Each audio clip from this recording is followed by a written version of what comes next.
نحمدہ ونصلی علی رسولہ الکریم اما بعد فاعوذ باللہ من الشیطان الرجیم بسم اللہ الرحمن الرحیم رب اشرح لی صدری ویسر لی امری واحلل عقدۃ من لسانی یفقہوا قولی ربنا زدنا علما ربنا زدنا علما ربنا زدنا علما۔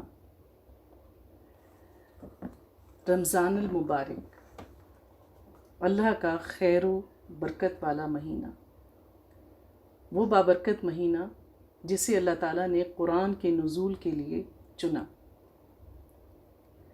اس مہینے کی آمد کا احساس ہی خوبصورت ترین ہوتا ہے، دل ایک اندیکھی خوشی سے بھر جاتا ہے اور خود بخود اللہ تعالیٰ کی طرف سے ایک جوش و خروش مومنین کے دل میں بھر دیا جاتا ہے۔ اس مہینے کا آغاز تمام اسلامی امہ کے لیے نیکی اور خیر و برکت کا آغاز ہوتا ہے۔ سلف صالحین اس مہینے کے آنے پر انتہائی خوشیاں مناتے تھے، وہ اس کے استقبال اور اس کی برکات سے بھرپور استفادہ کرنے کے لیے تیار کرتے تھے، اور اس تیاری کا اہتمام شعبان کے مہینے سے ہی کر دیا کرتے تھے۔ حضرت عبداللہ بن عمر رضی اللہ تعالیٰ عنہ فرماتے ہیں کہ ہم ماہ رمضان کو، جو تمام خیر و برکت کا ایک مجمع ہے، منبع ہے، اس کو خوش آمدید کہتے تھے۔ اس کے دن میں ہم روزہ رکھتے ہیں اور ہم رات کو قیام کرتے ہیں، اور اس مہینے میں دن رات اللہ کی راہ میں دونوں ہاتھوں سے خرچ کرتے ہیں۔ معلّہ بن فضل بتاتے ہیں کہ سلف 6 مہینے تک، جو سلف صالحین ہیں، جو مومنین تھے گزشتہ امتوں میں، قوموں میں، ان کا کیا طریقہ تھا کہ سلف 6 مہینے تک اللہ تعالیٰ سے یہ دعا کیا کرتے تھے کہ وہ رمضان کا مہینہ پالیں۔ اے اللہ ہمیں توفیق دے، ہماری عمر میں اتنی برکت دے کہ ہم اس سال بھی اس مہینے تک پہنچ جائیں۔ اور پھر اس مہینے کے گزرنے کے بعد اگلے 6 مہینے وہ یہ دعا کرتے رہتے تھے کہ اللہ رب العزت، جو کچھ ہم نے عبادتیں کیں، خیرات و صدقات کیے، جو تجھے راضی کرنے کے لیے ہم نے کوششیں کیں، اے اللہ تو اس کو قبول کر لے۔ تو اس سے اندازہ لگائیے کہ یہ ماہ کتنی بڑی نعمت ہے، ہمارے لیے کتنی غنیمت ہے، لیکن ہم اس دنیا میں رہتے ہوئے شیطان کے بچھائے ہوئے جال میں اس قدر پھنس جاتے ہیں کہ ہمیں اس مہینے کی اہمیت، افادیت، اس کا اندازہ ہی نہیں ہو پاتا۔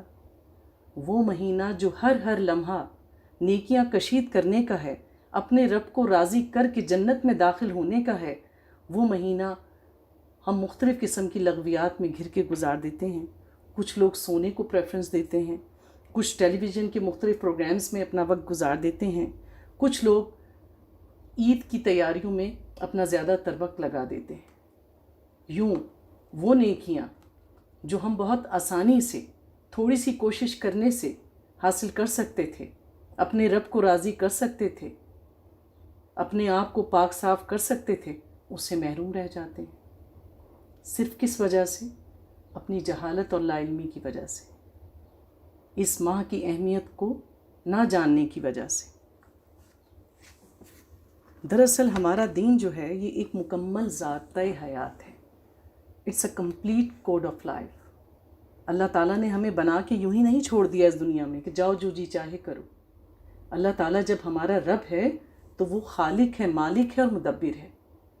اس نے ہمیں پیدا کیا، ہماری ہر چیز پر پورا اختیار رکھتا ہے، اور اس دنیا میں رہنے کے لیے ہمیں گائیڈ کرتا ہے کہ کون سی چیز جو ہمیں فائدہ دے گی آخرت کے اعتبار سے، اور وہ کون سی چیز جو اللہ کی غضب کا باعث بنے گی۔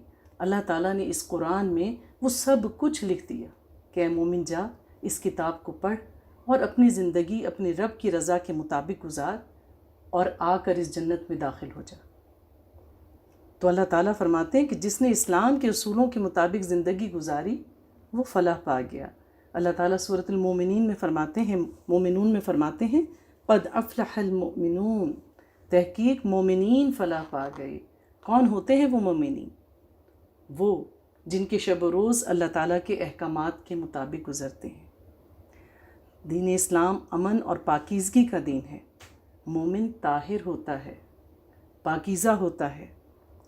اللہ تعالیٰ فرماتے ہیں واللہ یحب المتطہرین، اللہ تعالیٰ طہارت رکھنے والوں کو پسند کرتا ہے۔ تو لہٰذا اللہ تعالیٰ نے ہماری اس دین میں جو بھی عبادات رکھی ہیں وہ جہاں اللہ کی رضا پانے اور جنت کے حصول کا ذریعہ ہیں، اس کے ساتھ ساتھ آپ ان پر غور کیجئے کہ وہ ایک صحت مند معاشرتی، اخلاقی اور معاشی زندگی گزارنے کا ذریعہ بھی ہے۔ ہمارے دین میں بھائی چارہ، ایک دوسرے کا احساس کرنا کہ مومن مومن کا بھائی ہوتا ہے، ایک تکلیف میں ہو تو اس کی تکلیف دوسرا بھی محسوس کرتا ہے۔ آپ تمام عبادات پہ غور کیجئے، وہ ایک مربوط معاشرتی نظام بھی دیتی ہیں۔ ہمارے دین کی بنیاد 5 چیزوں پر ہے۔ حضرت عبداللہ بن عمر رضی اللہ تعالیٰ عنہ سے روایت ہے، نبی پاک صلی اللہ علیہ وآلہ وسلم نے فرمایا بنی الاسلام علی 5 شہادت ان لا الہ الا اللہ واشہد ان محمدا عبدہ ورسولہ واقام الصلاۃ وایتاء الزکاۃ وصوم رمضان وحج البیت اللہ الحرام، کہ اسلام کی بنیاد 5 چیزوں پر ہے۔ اس بات کی گواہی دینا کہ اللہ کے سوا کوئی معبود نہیں، محمد صلی اللہ علیہ وآلہ وسلم اللہ کے بندے اور اس کے آخری رسول ہیں، نماز قائم کرنا، زکوٰۃ دینا اور رمضان کے روزے رکھنا، اور اللہ تعالیٰ کے گھر کا حج کرنا۔ اس طرح روزہ ارکان اسلام کا ایک چوتھا رکن ہے۔ جس طرح ہم دیکھتے ہیں کہ مال میں سے زکوٰۃ ادا کرنے سے ہمارا مال پاک صاف ہو جاتا ہے، اسی طرح روزہ ایک ایسی عبادت ہے جو ایک مومن کے جسم اور اس کی روح کو پاک کرتا ہے کثافتوں سے۔ یہ ایک سالانہ صفائی ہوتی ہے ایک مومن کی۔ صوم عربی کا لفظ ہے، اس کے لغوی معنی ہے الامساک، میم سین کاف، مسک، رک جانا۔ تو اس کی تعریف کیا ہے اصطلاحی؟ الامساک عن المفطرات مع النیہ من طلوع الفجر الی غروب الشمس، یعنی ایسی وہ تمام چیزیں جو روزے کو توڑنے کا سبب بنے، ان سے نیت کے ساتھ، ارادے کے ساتھ طلوع فجر سے لے کر سورج کے غروب ہونے تک باز رہنا، دور رہنا۔ تو وہ تمام چیزیں جو ہمارے روزے کو توڑیں، نیت بھی ہونا ضروری ہے، نیت کے بغیر روزہ نہیں ہے۔ اسی طرح نماز کی نیت کی جاتی ہے اور اس کا مقام کیا ہے؟ دل۔ زبان سے الفاظ کہنا ضروری نہیں، دل میں ارادہ کیا جائے، نماز کا بھی اور روزے کا بھی۔ اللہ رب العزت اپنے بندوں سے 70 ماؤں سے زیادہ پیار کرتا ہے، اور کوئی ماں نہیں چاہتی کہ اس کی اولاد کو تکلیف پہنچے۔ اور اللہ تعالیٰ نے ہماری عبادات کا تانا بانا کچھ اس طرح سے رکھا ہے کہ کوئی بھی ہم میں سے یہ حجت نہیں قائم کر سکے گا قیامت کے دن کہ اللہ تو نے ایسی عبادات دے دی تھیں کہ وہ تو کرنا ہی مشکل تھا، یا وہ اس دور کے لوگوں کے لیے تھیں، اس دور میں کرنا مشکل ہے۔ ایسا نہیں ہے۔ نبی پاک صلی اللہ علیہ وآلہ وسلم کی زندگی، ازواج مطہرات کی زندگی، صحابہ کرام کی زندگی، تابعین کی زندگی، تبع تابعین کی زندگی اس بات کا عملی نمونہ ہے کہ کوئی بھی حکم شریعت کا ایسا نہیں ہے جس پہ کوئی انسان عمل نہ کر سکتا۔ اللہ کا دین ہمیشہ سے اسلام ہے، اور اس کی شریعت کے جو احکامات ہیں وہ ہر دور میں ایک جیسے رہیں۔ ہاں یہ ہے کہ وقت کے ساتھ عبادت کے طریقوں میں مختلف شریعتوں میں فرق رہا ہے۔ جیسے یہودی اور عیسائی 24 گھنٹے کا روزہ رکھتے ہیں، یہودیوں میں زکوٰۃ 25% ہے۔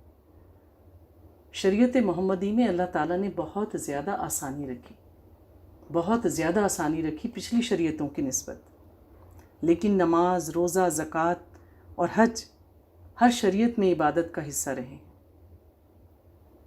روزہ ہر بالغ اور عاقل مومن پر فرض ہے۔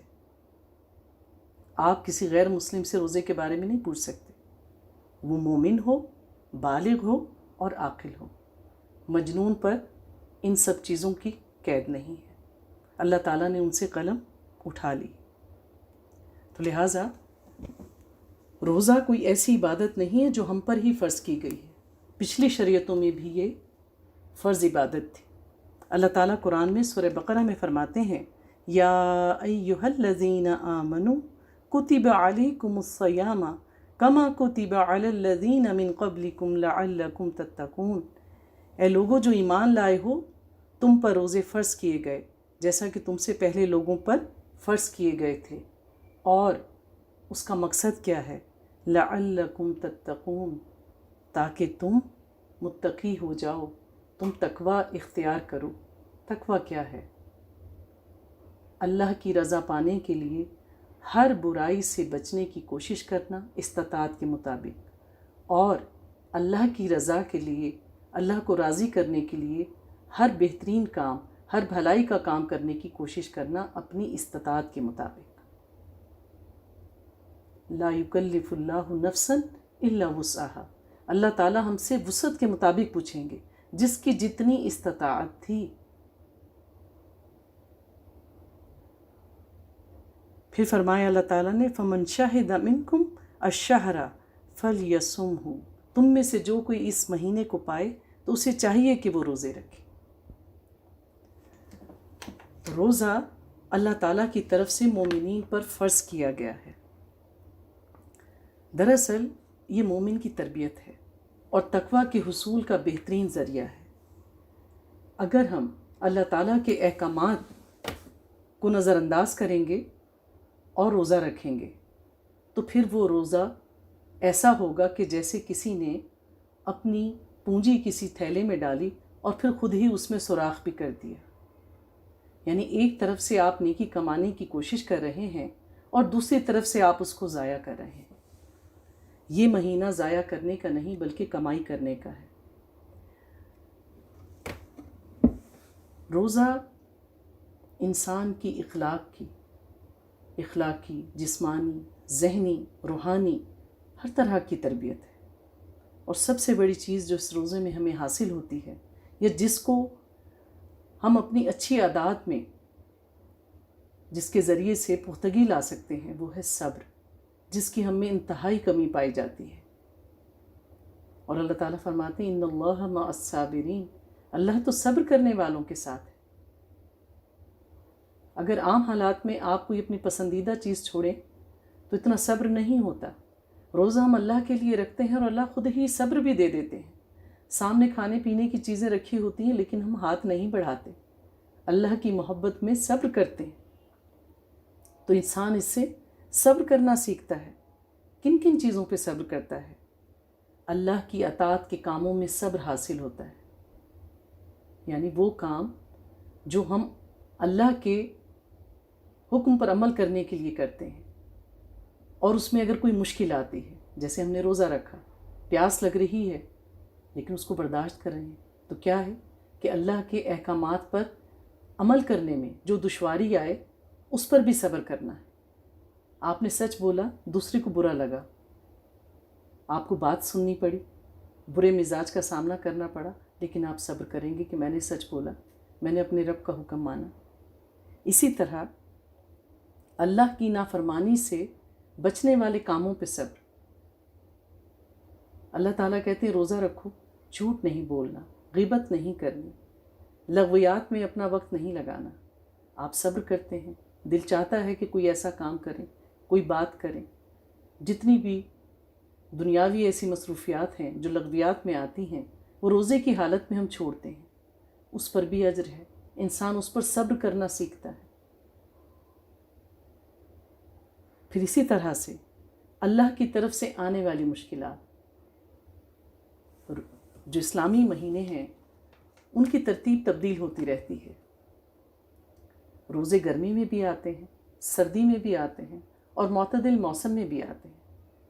اسی طرح آپ روزے کی حالت میں ہیں، اللہ کی طرف سے کوئی پریشانی آ گئی، کوئی مشکل آ گئی جس کو آپ کو فیس کرنا پڑا، اور آپ روزے کی حالت میں ہیں، دھوپ میں نکلنا پڑا، کسی اور مشکل کا سامنا کرنا پڑا، تو پھر کیا ہے؟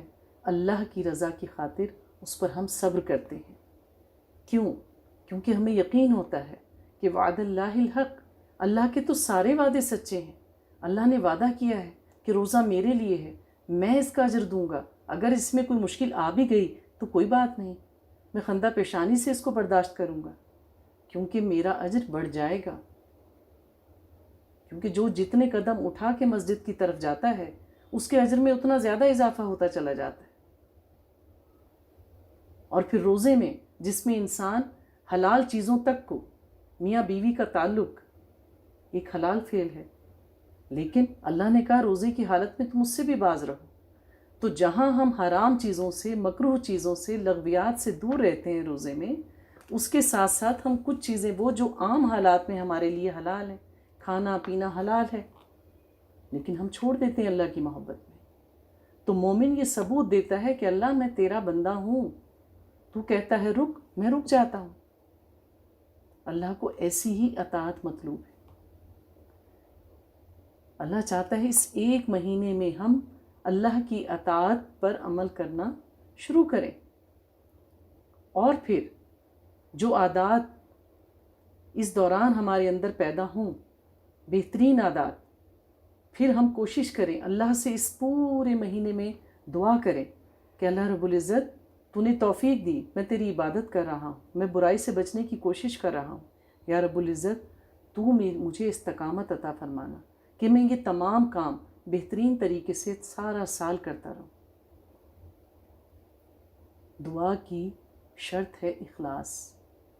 آپ اخلاص کے ساتھ مانگیں، اللہ عطا کرتا ہے. جہاں چاہ وہاں رہ. اگر آپ کی نیت میں اخلاص ہوگا، آپ واقعی اس میں استقامت اختیار کرنا چاہیں گے تو اللہ کی مدد آئے گی. اللہ سے سجدوں میں مانگیں، قیام اللیل میں مانگیں، روزہ کھولنے سے پہلے مانگیں. تو دراصل یہ ہماری تربیت ہے جو اللہ تعالیٰ اس مہینے میں ایک مومن کے لیے کرتے ہیں. پھر اس کے علاوہ اور کیا ہوتا ہے؟ صبر حاصل ہو گیا، انسان اپنی نفسانی خواہشات پر قابو پانا سیکھتا ہے. عام حالات میں ہمیں لوگوں کی تکالیف کا احساس نہیں ہوتا. جب ہم خود روزہ رکھتے ہیں ہمیں بھوک اور پیاس کی شدت کا احساس ہوتا ہے، لوگوں کی تکالیف کا احساس ہوتا ہے. پھر اللہ کی نعمتوں کی شکر گزاری کی طرف طبیعت مائل ہوتی ہے. کتنا خوبصورت احساس ہوتا ہے جب ہم روزہ افطار کرتے ہیں. الحمدللہ کہنے پر خود بخود دل آمادہ ہوتا ہے. تو اللہ کی شکر گزاری کی طرف انسان کی طبیعت مائل ہوتی ہے. اللہ کی رضا پانے کی لگن بڑھتی ہے انسان کے اندر کہ بس اللہ مجھ سے راضی ہو جائے، کیونکہ ماحول ایسا ہوتا ہے، ہر شخص دوڑ رہا ہے نیکی کے لیے. مساجد کے ساتھ تعلق قائم ہوتا ہے. وہ لوگ جو جا کے مسجد میں نماز نہیں پڑھتے باجماعت، اللہ تعالیٰ ان کو بھی توفیق دیتا ہے، کیونکہ آپ کو ایک دوسرے سے ایک پازیٹیو انرجی ملتی ہے. ایک شخص قرآن پڑھ رہا ہے، اس کو دیکھ کے دوسرا شخص قرآن پڑھتا ہے، مسجد کی طرف جا رہے ہیں، سارا ماحول ہی ایسا ہو جاتا ہے. پھر عام حالات میں اکثریت جو ہے وہ تہجد گزار نہیں ہوتی، سحری کے وقت نہیں اٹھتے لوگ، لیکن اللہ تعالیٰ اس مہینے میں موقع دیتے ہیں سب کو. سحری کے وقت لوگ بیدار ہوتے ہیں سحری کھانے کے لیے، اور پھر اس وقت کا استغفار کرنا جب اللہ تعالیٰ آسمان دنیا پر آتے ہیں اور کہتے ہیں کوئی جو مجھے پکارے اور میں اس کو عطا کروں. تو اس مہینے میں ہر وہ شخص جو روزے کی نیت سے اٹھتا ہے اس کو اللہ تعالیٰ یہ توفیق دیتے ہیں کہ وہ استغفار کرے اور اللہ تعالیٰ سے مانگے. پھر آپ دیکھیے کہ ایک اجتماعیت کی سی کیفیت ہوتی ہے، ہر کام مل جل کر کرنے کی تربیت ملتی ہے. سحری کا وقت ہے مل کے کر رہے ہیں، افطاری کا وقت ہے سب مل کے بیٹھے ہیں، مسجدوں کی طرف اجتماعیت ہو رہی ہے، تراویح پڑھی جا رہی ہے، صدقہ و خیرات کیے جا رہے ہیں، لوگوں کو روزہ کھلوانے کا اہتمام کیا جا رہا ہے. ایک ہم آہنگی اور اجتماعیت کا احساس ہوتا ہے. تو جب یہ سارے نیکی کے اعمال ہوتے ہیں تو وہ پورا کا پورا مہینہ ہمارے لیے خیر و برکت والا ہو جاتا ہے. آسمان سے بھی نیکیاں، آسمان سے بھی نعمتیں برس رہی ہوتی ہیں، اور دنیا میں رہنے والے مومنین بھی نیکیوں میں سبقت لے جانے کے لیے کوشش کر رہے ہوتے ہیں. تو اللہ رب العزت نے اس رمضان کو مومنین کے لیے بابرکت بنا دی. اس کے ساتھ ساتھ ہم دیکھتے ہیں کہ کہ اللہ نے اس مہینے کو اور مہینوں سے معتبر کر دیا، فضیلت والا کر دیا۔ کس طرح کہ اللہ رب العزت نے اپنی آخری الہامی کتاب قرآن مجید اس میں نازل کیا۔ اللہ تعالیٰ فرماتے ہیں شہر رمضان الذی انزل فیہ القرآن، رمضان کا مہینہ تو وہ مہینہ ہے جس میں اللہ رب العزت نے قرآن کو نازل کیا۔ پھر اللہ تعالیٰ اس کی فضیلت سورۃ القدر میں فرماتے ہیں انا انزلناہ فی لیلۃ القدر وما ادراک ما لیلۃ القدر لیلۃ القدر خیر من الف شہر تنزل الملائکۃ والروح فیہا بإذن ربہم من کل امر سلام ہی حتی مطلع الفجر،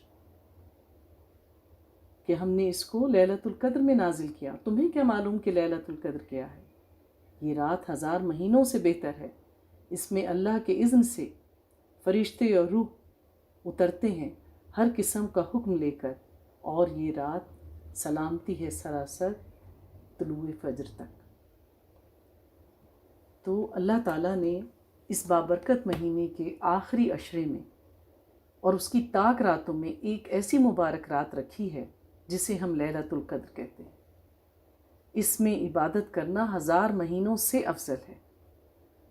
تو جہاں ہم رمضان میں روزہ رکھتے ہیں، قیام اللیل کرتے ہیں، تراویح ادا کرتے ہیں، قرآن پڑھنے کا اہتمام کرتے ہیں، وہاں آخری عشرے میں طاق راتوں میں جاگ کر اس مبارک رات کو ڈھونڈنے کی کوشش کرتے ہیں۔ اللہ تعالیٰ نے اس مہینے میں اور اس کے علاوہ سال کے دوسرے مہینوں میں بھی مختلف قسم کے دن ہیں، جیسے ذی الحجہ کے دن 10 دن بہت فضیلت والے ہیں۔ اسی طرح یوم عاشورہ کے روزے رکھنا، پھر جمعے کے دن کی فضیلت۔ اللہ تعالیٰ تو دونوں ہاتھوں سے ہر طرح سے چاہتے ہیں کہ ہم نیکیاں سمیٹ لیں، اس دنیا میں ایسی فصل بو جائیں اپنے اعمال کی کہ ہم جنت کے حقدار ٹھہریں، لیکن انسان اپنی غفلت اور لاعلمی کی وجہ سے ان سے فائدہ نہیں اٹھا پاتا۔ بار بار یہ موقع ہمارے سامنے آتے ہیں اور ہم اپنی کم علمی اور بعض اوقات جلد بازی کی وجہ سے اس سے نیکیاں سمیٹنے سے محروم رہ جاتے ہیں۔ دراصل یہ مہینہ جس میں ہم موجود ہیں، گزار رہے ہیں، یہ خوشخبری دینے والا مہینہ ہے شعبان کا، اور ہم جانتے ہیں کہ رمضان بس چند قدم کے فاصلوں پر ہے، وہ مہمان بس آیا ہی جاتا ہے۔ شعبان اس کے آمد کی خبر دیتا ہے، اور یہ مہمان ایسا ہے بس چند دنوں کے لیے آتا ہے، گنتی کے چند دن، ایام معدودات، دن ہیں گنتی کے، گنے چنے۔ آپ دیکھیے کہ رمضان شروع ہوتا ہے، ہم کہتے ہیں پہلا عشرہ ہے، دوسرا روزہ، تیسرا روزہ، چوتھا روزہ، پہلا عشرہ گزر گیا، اور یوں گنتے گنتے رمضان کب ختم ہوا، کب چاند رات آئی، محسوس ہی نہیں ہوتا۔ تو بس جو بہترین مہمانی کرتا ہے اس مہینے میں اپنے مہمان کی، یہ مہمان ایسا ہے کہ اس سے راضی ہو کر اس کو بے شمار انعامات دے کر رخصت ہو جاتا ہے۔ تو لہٰذا اگر کبھی پسندیدہ مہمان ہمارے گھروں میں آتا ہے، ہمیں اس کے آنے کی خبر ملتی ہے، تو پھر ہم اس کی تیاری کے لیے پورے جوش و خروش سے لگ جاتے ہیں، ہر طرح سے اہتمام کرتے ہیں، اور اس کو دل سے خوش آمدید کہتے ہیں، اس کی پسند ناپسند کا خیال رکھتے ہیں کہ کہیں کوئی کمی تو نہ رہ جائے۔ تو ہم نے بھی اس رمضان کے مہینے میں اسی طرح سے اپنے آپ کو تیار کرنا ہے کہ ہم نے اس مہینے میں اپنے رب کو راضی کرنا ہے، اس کے ایک ایک لمحے سے نیکیاں کشید کرنی ہے۔ فاستبقوا الخیرات، نیکیوں میں سبقت لے جاؤ۔ دنیا میں سبقت لے جانے کی تو دوڑ لگی ہوئی ہے، ہر ایک نے اپنے اپنے ٹارگٹ سیٹ کر رکھے ہیں، لیکن عقل مند وہ ہے جو نیکیوں کو گول اچیو کرنے میں اپنے ٹارگٹ سیٹ کرے کہ جنت کے بھی تو 100 درجے ہیں، تو کیوں نہیں آپ سب سے بلند ترین درجے کو ٹارگٹ بناتے؟ ایسا نہیں ہے کہ وہاں کوئی اور جا نہیں سکتا، پلاٹ ہر جگہ کے خالی ہیں، بس کوشش کرنی ہے، نیت کرنی ہے، جت جانا ہے، دوڑ لگانی ہے نیکیوں کے لیے، اور وہ مہینہ آیا ہی جا رہا ہے۔ تو لہٰذا ہم نے اس مہمان کو راضی کیسے کرنا ہے، کیا کریں کہ یہ مہمان راضی ہو جائے؟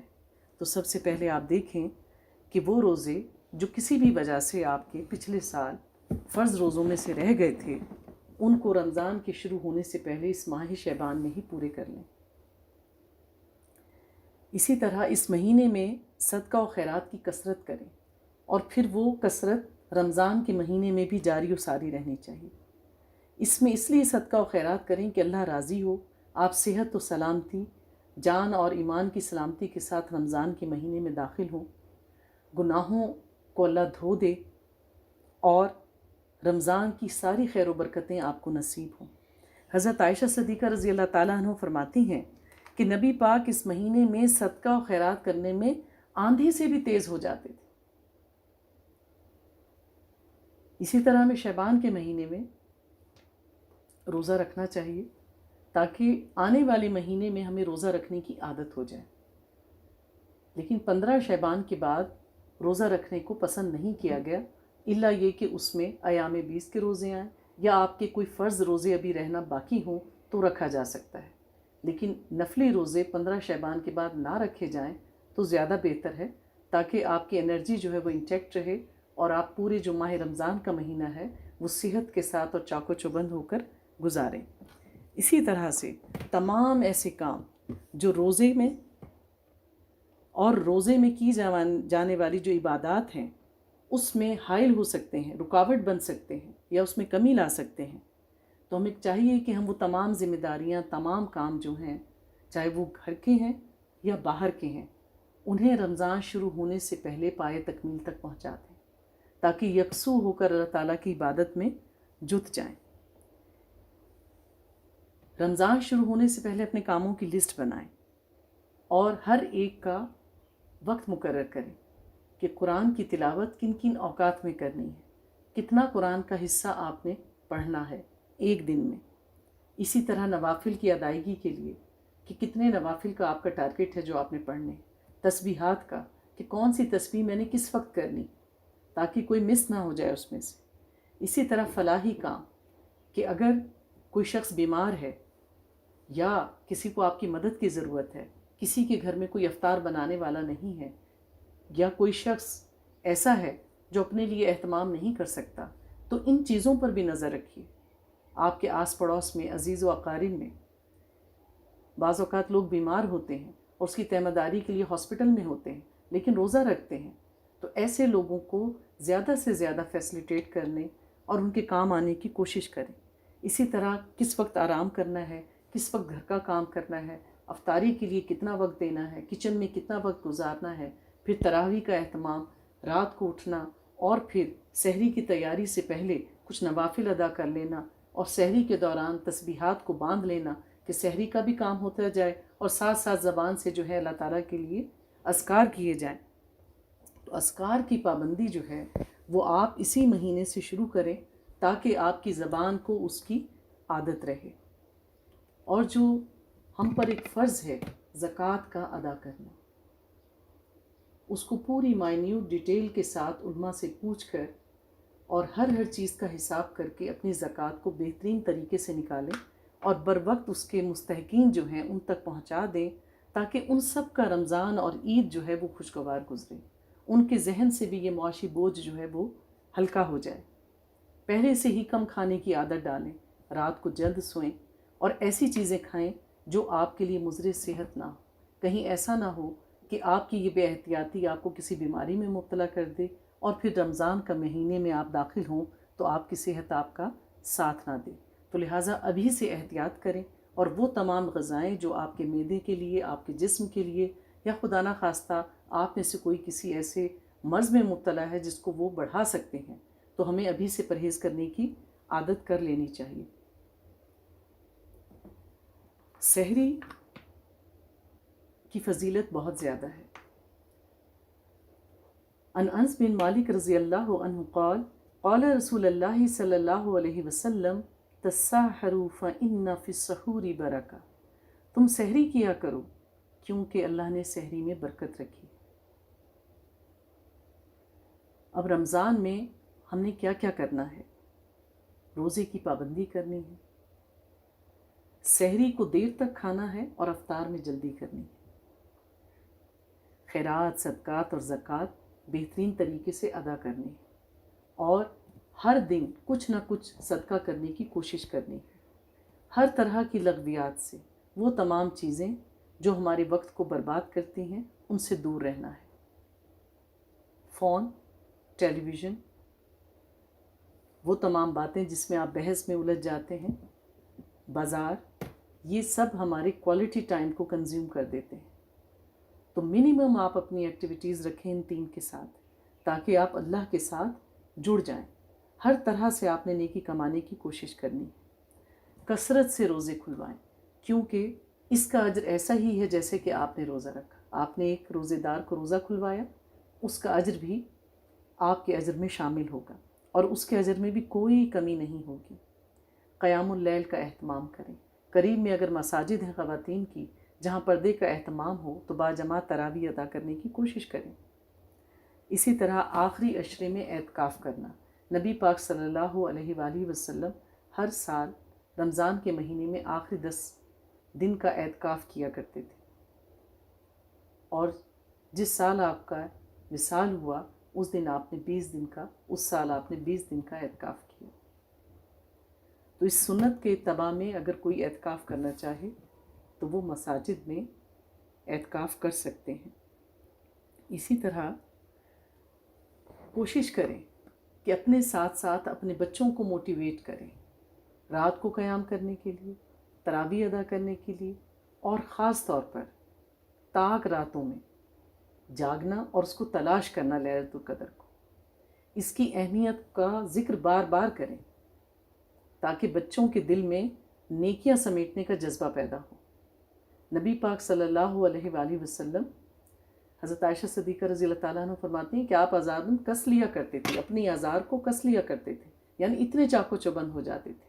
آپ سب کو اٹھایا کرتے تھے کہ اٹھو اور اللہ کی عبادت کرو۔ تو مومن جو ہے وہ سیلف سینٹرڈ نہیں ہوتا، وہ صرف خود نیکیاں نہیں کماتا، وہ دوسروں کے لیے بھی اسی نیک کام کا حریص ہوتا ہے۔ تو لہٰذا دوسروں کو موٹیویٹ کریں، سب گھر والوں کو اکٹھا ملا کر عبادت کریں۔ اس عبادت کی برکت اور اس کا حسن ہی الگ ہوتا ہے جو مل کر کی جائے، کیونکہ حدیث میں ہے کہ جس نے وہ رات پالی اس کے گزشتہ گناہ معاف کر دیے جاتے ہیں۔ یہ اس رات کی خیر و برکت ہے۔ اس رات کو تلاش کرنا ہمارے لیے ایک ٹارگٹ ہونا چاہیے کہ ہم نے کوئی رات تاک مس نہیں کرنی، ہم نے اس رات کو تلاش کرنا ہے۔ آپ دیکھیے کہ پورے سال میں کئی راتیں ایسی آتی ہیں نا جو دنیاوی سبب میں، دنیاوی مصروفیات کی وجہ سے، کسی بھی ایکٹیویٹی کی وجہ سے آپ جاگ کر گزارتے ہیں نا۔ تو اللہ تعالیٰ کیا چاہتا ہے کہ اللہ کی رضا جب تک ہر چیز پر مقدم نہ ہو ہمارا ایمان مکمل نہیں ہوتا۔ تو اللہ کی محبت میں جاگنا ہے، اللہ کو راضی کرنے کے لیے جاگنا ہے۔ اسی طرح رمضان کے جو روزے ہیں، جیسا کہ میں نے آپ کو بتایا اور آپ سب جانتے ہیں کہ ہر مومن، عاقل اور بالغ شخص پر فرض ہیں۔ کچھ چیزیں ایسی ہیں جو روزے کے توڑنے کا سبب بنتی ہیں یا جس حالت میں روزہ نہیں رکھا جا سکتا، کہ جیسے اگر کوئی حیض سے ہو جائے، پیریڈز آ جائیں، یا کسی کو اولاد پیدا ہو یعنی نفاس ہو جائے اس کو، تو پھر روزہ نہیں رکھا جا سکتا۔ لیکن جتنے روزے اس دوران چھوٹیں ان سب کی گنتی بعد میں پوری کرنا ضروری ہے، وہ روزے معاف نہیں۔ حیض اور نفاس میں چھوٹی ہوئی نمازیں دوبارہ دہرائی نہیں جاتی، وہ اللہ معاف کر دیتے ہیں۔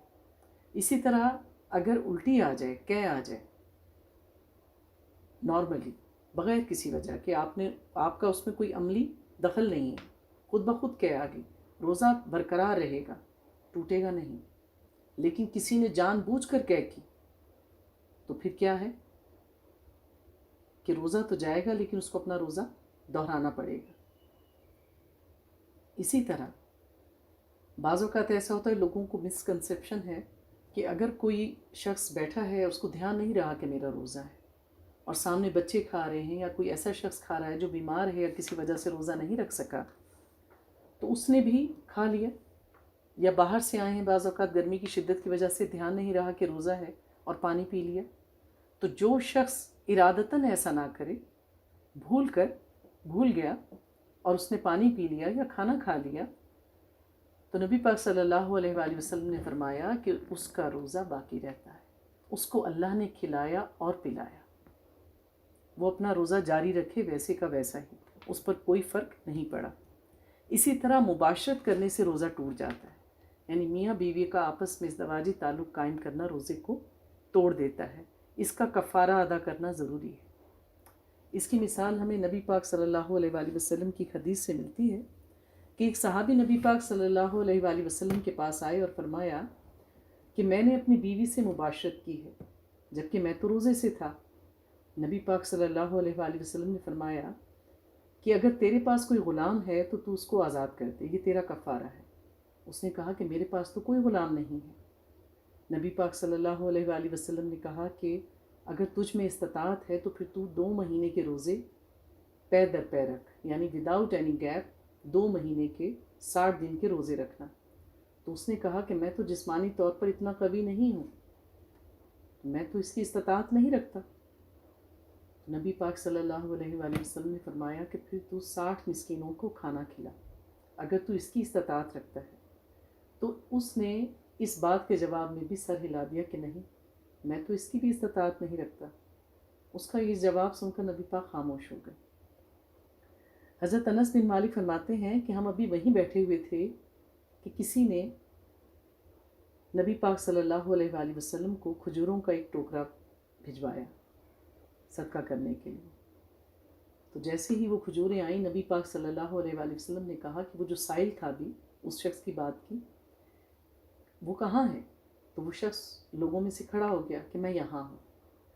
نبی پاک صلی اللہ علیہ وآلہ وسلم نے کہا کہ تم یہ کھجوریں ساری لے لو اور اس کو کفارے کے طور پہ صدقہ کر دو.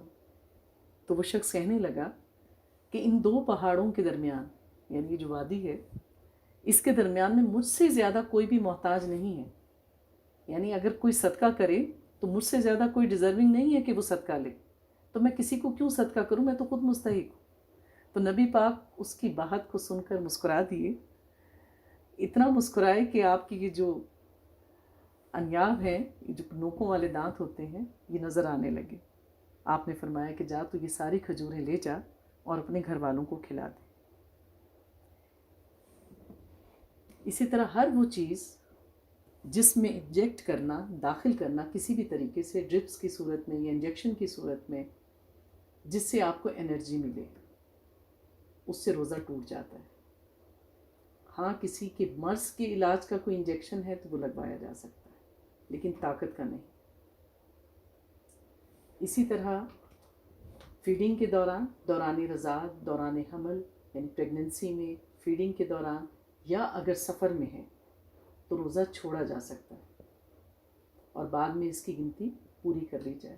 اسی طرح اگر کسی کو عارضی طور پہ کوئی بیماری ہو گئی ہے، کوئی انفیکشن ہو گیا، کوئی اور بیماری ہو گئی جس سے آپ کی طبیعت خراب ہے، آپ میں اتنی انرجی نہیں ہے کہ روزے کو سہار سکیں، یا آپ دوا نہیں لے پائیں گے اس بیماری کی، تو اس دوران روزہ چھوڑا جا سکتا ہے اور اس کی گنتی بعد میں پوری کی جا سکتی ہے.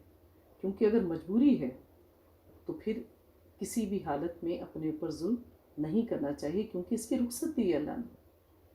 تو اللہ تعالیٰ کو یہ بات پسند ہے کہ جس چیز کی رخصت اللہ خود دے، بندہ لے لے خوشی خوشی. یہ نہیں کہ خود میں استطاعت نہیں ہے، سکت نہیں ہے، پھر بھی آپ روزہ رکھنے کی کوشش کریں. حدیث میں ہے، جابر بن عبداللہ رضی اللہ عنہ سے روایت ہے کہ نبی پاک سفر میں تھے کہ راستے میں آپ نے ایک جگہ پہ ہجوم دیکھا، لوگ ایک شخص کے اوپر جھکے ہوئے تھے. آپ نے یہ سب کچھ دیکھ کر پوچھا کہ یہاں کیا معاملہ ہے؟ تو لوگ کہنے لگے کہ یہ روزے دار ہے، یعنی کوئی شخص روزے میں کمزوری کی وجہ سے بے ہوش ہو کے گر گیا تھا. نبی پاک صلی اللہ علیہ وآلہ وسلم نے فرمایا، لیس من البر الصیام من فی السفر، کہ یہ کوئی نیکی نہیں کہ آپ سفر میں روزہ رکھیں. تو سفر میں روزہ رکھنے سے منع کیا گیا ہے. اسی طرح اللہ تعالیٰ فرماتے ہیں فمن شاہد منکم الشہر فلیصمہ ومن کان مریضا او علی سفر فعدۃ من ایام اخر۔ تم میں سے جو کوئی اس مہینے کو پائے اسے چاہیے کہ روزے رکھے، لیکن اگر کوئی مریض ہو یا کوئی سفر پر ہو تو اسے چاہیے کہ باقی دنوں میں اس کی گنتی پوری کرے اور مرض کے دوران اور سفر کے دوران اپنا روزہ چھوڑ دے۔ اسی طرح اگر کوئی دائمی مریض ہے، یعنی ایسا مرض ہے جو مستقل ہے، جیسے شوگر کے پیشنٹس ہوتے ہیں، تو ان کے لیے روزہ اگر رکھنا ممکن نہیں ہے تو انہیں چاہیے کہ اپنے روزے کا فدیہ ادا کریں۔ اور وہ فدیہ کیا ہے کہ ایک مسکین کو ایک وقت کا کھانا کھلانا۔ 2 وقت کا کھانا کھلا دیں گے تو اور بھی بہترین ہے، یا اس کے مطابق آپ رقم ادا کر دیں یا کسی کو راشن دے دیں، گنتی کر کے کہ آپ کے کتنے روزے ہیں جو آپ رکھ نہیں پائے۔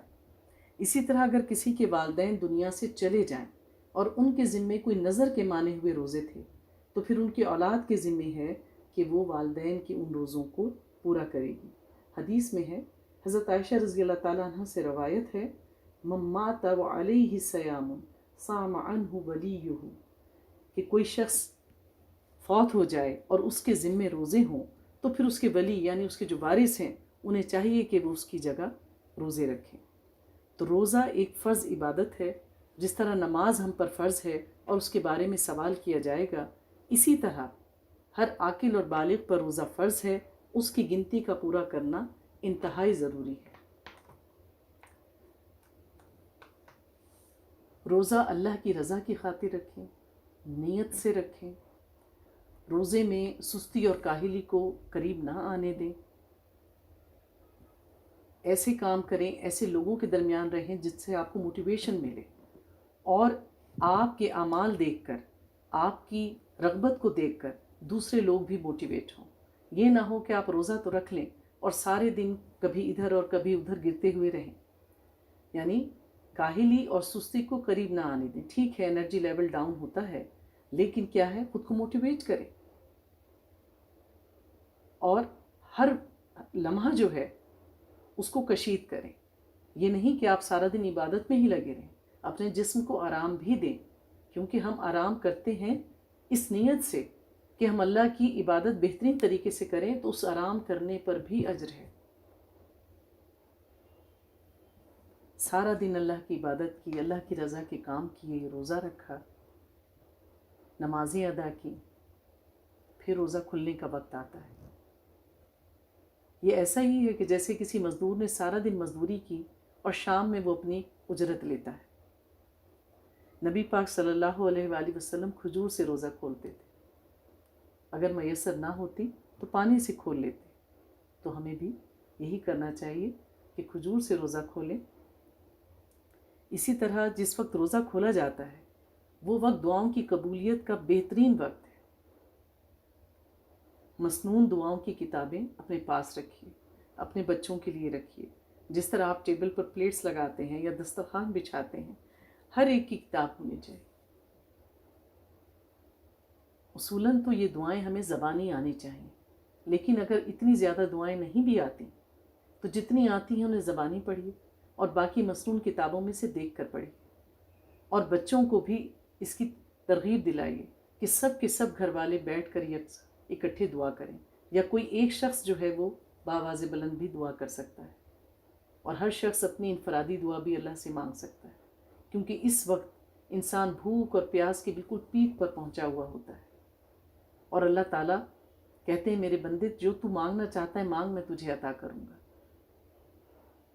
کیونکہ ہم اللہ کا کہا مانتے ہیں اور پھر اللہ ہماری دعاؤں کو قبول فرماتے ہیں۔ نبی پاک صلی اللہ علیہ وآلہ وسلم نے فرمایا کہ افطاری کے وقت روزے دار کی دعا رد نہیں کی جاتی۔ تو زبانی دعائیں زیادہ سے زیادہ یاد کریں۔ آپ پریکٹیکلی بھی دیکھیے کہ جو دعائیں ہم زبانی مانگتے ہیں اس میں خشوع و خضوع زیادہ ہوتا ہے، دیکھ کے پڑھنے میں بھی کوئی حرج نہیں ہے، لیکن اس کو یاد کرنے کا اہتمام کریں۔ اور روزہ افطار کرنے کی جو مسنون دعا ہے وہ ہمیں اپنے بچوں کو بھی یاد کروانی چاہیے، ہمیں خود بھی آنی چاہیے۔ نبی پاک صلی اللہ علیہ وآلہ وسلم افطار کے وقت دعا فرماتے تھے، ذهب الظماء وابتلت العروق وثبت الاجر ان شاء اللہ۔ یہ وہ مسنون دعا ہے جو نبی پاک صلی اللہ علیہ وآلہ وسلم روزہ کھولتے وقت پڑھا کرتے تھے. اس کے علاوہ بھی دعائیں ہیں جو پڑھی جا سکتی ہیں. رمضان کا مہینہ اللہ تعالیٰ نے ہمارے لیے چنا، عبادت کے لیے چنا. اس میں ہمیں اپنا رابطہ زیادہ سے زیادہ قرآن کے ساتھ جوڑنا چاہیے. کوشش کرنی چاہیے کہ قرآن کو سمجھ کے پڑھیں، اس کے احکامات پر عمل کریں. اگر آپ اس کے معنی و مطالب سمجھتے ہیں تو دوسروں کو سکھانے کا اہتمام کریں اور کوشش کریں کہ جس بھی طریقے سے آپ دین میں اپنا حصہ ڈال سکتے ہیں اس کو ڈالیے، تاکہ ہم اپنے نبی پاک صلی اللہ علیہ وآلہ وسلم کی امتی ہونے کا کچھ حق ادا کر سکیں. اللہ تعالیٰ ہم سب کو اس بابرکت مہینے کی تمام خیر و برکتیں بہترین طریقے سے کشید کرنے، جمع کرنے کی توفیق عطا فرمائے. آپ میں سے اگر کوئی سوال کرنا چاہتے ہیں رمضان سے متعلق یا اس میں کسی مسائل سے ریلیٹڈ تو آپ سوال کر سکتے ہیں.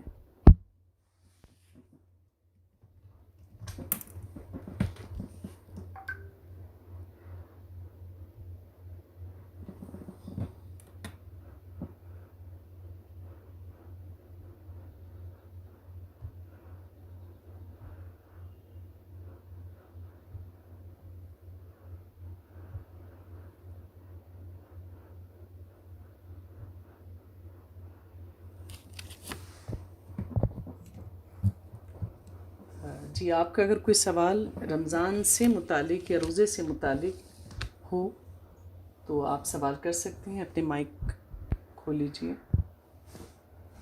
السلام علیکم ورحمۃ اللہ وبرکاتہ. باجی جی وعلیکم السلام. نیبر ہے، وہ یہ پوچھ رہی ہیں کہ جو ہم مرحومین کے لیے روزہ رکھیں گے اس کی نیت بتا دیجیے، کیا نیت کریں گے؟ نیت محلھا القلب، نیت کا جگہ اور مقام دل ہے. ٹھیک ہے. اگر آپ کے علم میں ہے کہ آپ کے والدین میں سے کسی نے نظر کے کوئی روزے مانے تھے اور وہ ان کے ذمے تھے تو وہ رکھے جائیں گے. اس میں علماء کا اختلاف ہے.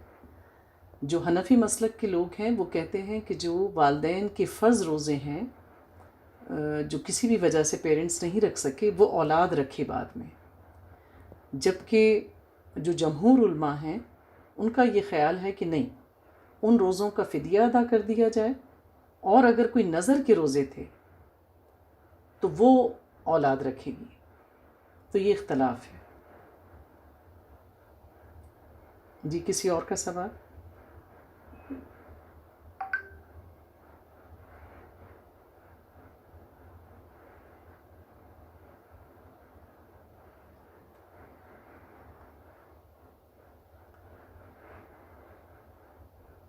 جی، قرۃ العین فرمائیے.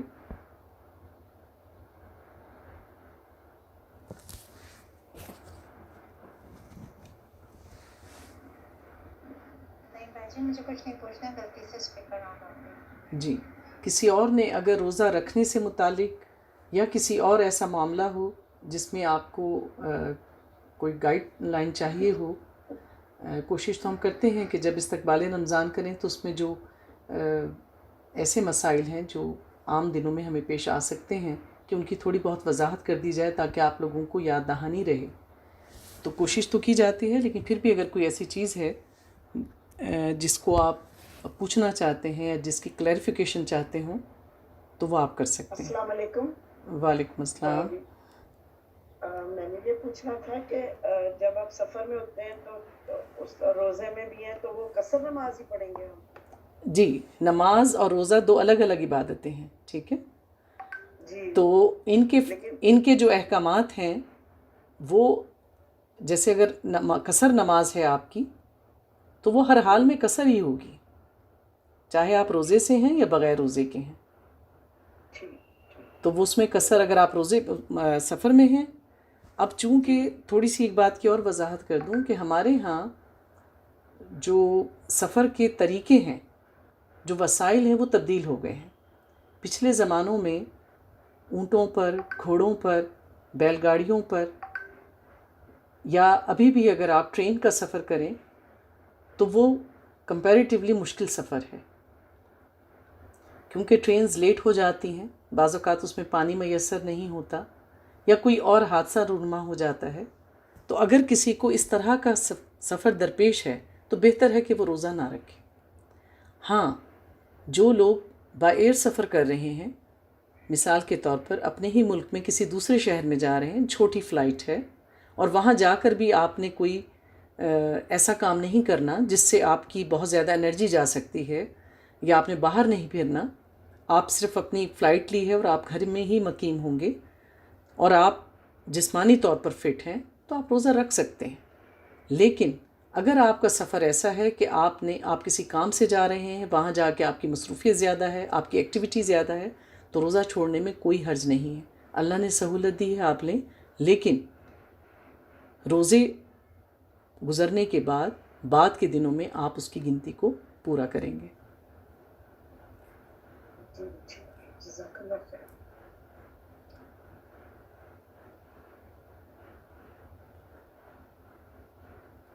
آپ میں سے کوئی اور سوال کرنا چاہتا ہے تو کر لیجیے. السلام علیکم باجی، میں کرتن بول رہی ہوں. مجھے یہ پوچھنا تھا کہ جیسے ہم عمرے پہ اور جاتے ہیں اور ہماری ڈائریکٹ فلائٹ نہیں ہے، جیسے پاکستان تو جیسے دبئی ہے ہمارا اسٹے ہے، تو لوگ قصر نماز پڑھتے ہیں، تو یہ ضروری ہے ہم کوئی نماز پڑھ سکتے ہیں اگر ہمارے پر قصر نماز ہے تو نہیں، اس میں ایسا کوئی نہیں ہے. نماز پڑھ سکتے ہیں؟ اللہ کو یہ چیز ناپسند ہے. جیسا کہ ابھی میں نے آپ کو حدیث بیان کی تھی کہ نبی پاک صلی اللہ علیہ وسلم نے فرمایا کہ یہ کوئی نیکی نہیں کہ تم سفر میں روزہ رکھو. یعنی جس طرح کہتے ہیں نا کہ اوور سمارٹ بن رہا ہے. ٹھیک ہے، اللہ تعالیٰ اگر کسی چیز کی آسانی دیتے ہیں تو ہمیں لے لینا چاہیے. آپ سفر میں ہیں، آپ قصر نماز ہی پڑھیں گے. اوکے، جزاک اللہ.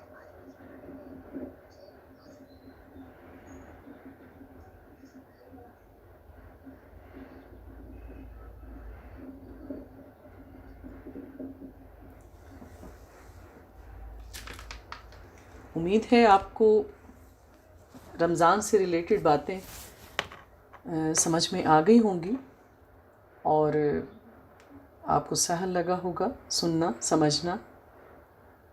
اللہ تعالیٰ ہمارے وقت میں، ہماری صحت میں ہر طرح سے اپنی خیر و برکتیں نازل کرے. ہم سب کا یہاں اکٹھے ہونا، سننا سنانا قبول و مقبول فرمائے اور ہم اللہ رب العزت کی مدد کے ساتھ، اس کی خیر و برکت کے ساتھ، رحمتوں کے ساتھ اس بابرکت مہینے میں داخل ہوں اور اللہ تعالیٰ ہم سب سے راضی ہو اور ہمیں جنت کا حقدار ٹھہرائے.